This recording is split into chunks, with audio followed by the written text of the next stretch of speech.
Ada video Ustadz Adi Hidayat, maafkan aku saudaraku Nasrani, aku tidak bisa mengucapkan selamat Natal.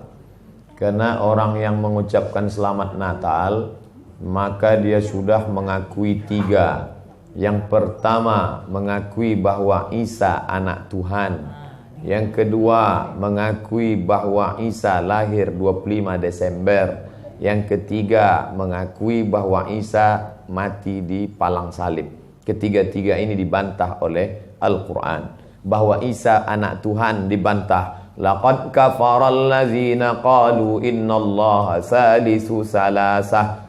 Kafirlah orang yang mengatakan Isa Trinitas dan anak Tuhan.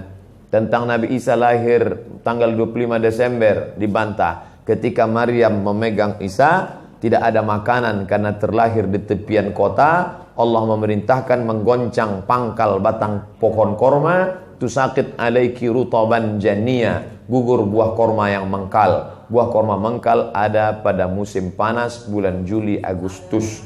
Ketika Isa lahir, kambing-kambing sedang digembalakan di padang rumput. Sedangkan bulan 12 rumput tidak tumbuh karena tertutup salju.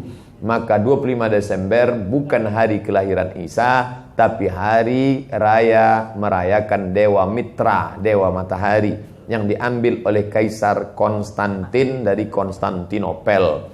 Lalu kemudian tentang Isa mati di palang salib dibantah Al-Quran. Wa ma qataluhu, mereka tidak membunuhnya. Wa ma salabuhu, mereka tidak menyalibnya. Walakin syubbihalahum, ada orang lain yang diserupakan wajahnya dengan Isa. Dialah Yudas Iskariot, murid Isa yang menjual imannya dengan beberapa keping uang emas.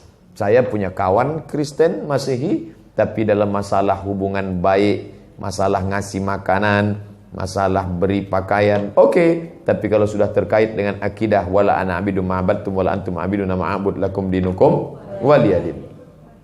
Tentang masalah tahun baru, apakah 1 Januari itu bersih, tidak ada hubung kait dengan agama? Maka tidak benar. 1 Januari 2018 Masehi, seolah-olah Masehi terkait dengan Al-Masih Isa alaihissalam.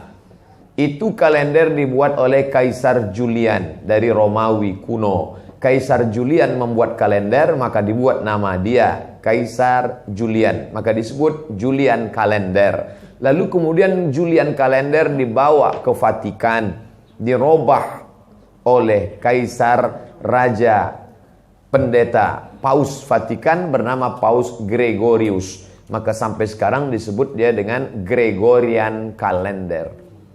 Lalu kemudian ketika terbentuk PBB, United Nations, Persatuan Bangsa-Bangsa, bingung mau pakai kalender apa? Di dunia banyak sekali kalender. Maka diseragamkanlah, dipakailah Gregorian kalender. Yang sebelumnya kita kerajaan Pasundan, kerajaan Demak, kerajaan Riau, Sendripura itu pakai kalender Hijriah. Termasuk Yogyakarta pakai kalender Saka, karena Sultan Agung Jawa mengkawinkan antara kalender Jawa dengan kalender Hijriah.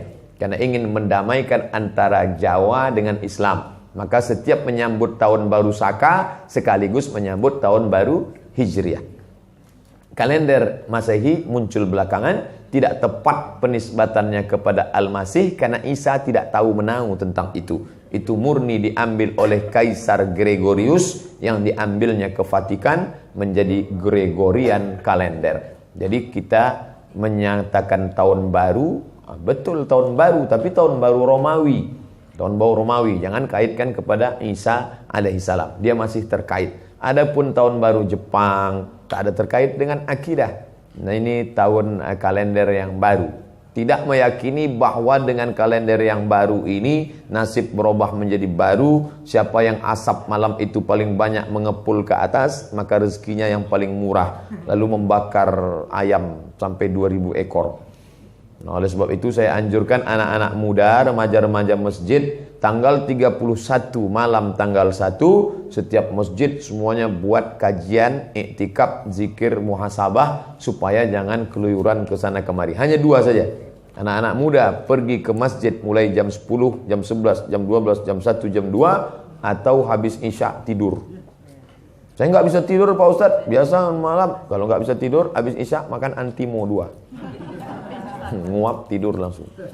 Itu saja. Adapun nanti Ustadz malam tahun baru apakah buat muhasabah di masjid? Enggak. Saya berangkat 28, 29 umroh, maka tahun baru di Madinah. Tahun lalu juga begitu. Tapi tahun sebelumnya dibuat acara muhasabah. Wallahu a'lam.